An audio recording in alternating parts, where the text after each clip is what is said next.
Our program today is called Leading Through Disruption.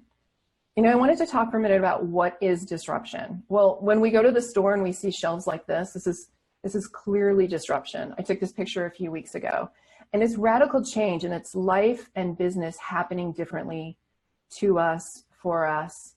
But I also love to look for opportunities to laugh. So I took this in Safeway, and what cracks me up about this picture is, you know, the empty shelves is disturbing, absolutely. But what cracked me up is this picture of the Milano, is this Milano cookie bag sitting there, you know, amidst like where the toilet paper should be. Like, what was going on there? So I would say one way to lead through disruption is to look for opportunities to laugh, even though radical change is happening all around us. And then, what's leadership?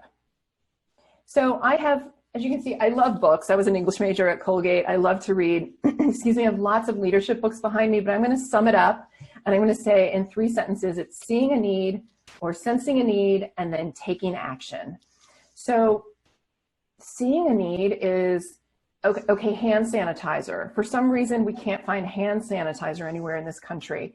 Well, this distillery in New Hampshire repurposed their equipment and is using their distribution capabilities to get hand sanitizer out there into the world.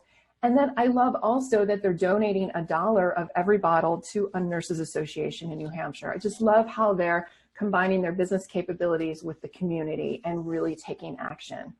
So I'll ask you as we go through this, what can you do to lead through disruption? What will you create during this unusual time that we're in?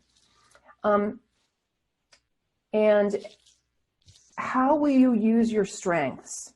How will you use lessons from your challenges? I talked about breast cancer. I talked about my business. How do I use those challenges today? How can you take the challenges that you've been through in your life and really build on those? And what opportunities can you create in our new world? So, you know, I asked you to take out a piece of paper and something to write with. As I go through this material, I want you to really think about those ideas and those questions and see what you can come up with. Okay, we can move on to the next slide. I really believe that leadership starts with you. It's from the inside out, right? So if you're not taking the time to take care of yourself, to build yourself up mentally, physically, then you cannot help your family, and you cannot help your community, and you cannot help your business in the optimal way. So we always hear, put on your oxygen mask first before you help the person next to you. And the same thing applies here. And to me, that's a really important part of leadership. And we're going to talk about that a little bit more in the next couple of slides. Before we go on, I should actually stop and just ask Bob or Jen, are there any questions or comments that we need to address at this point?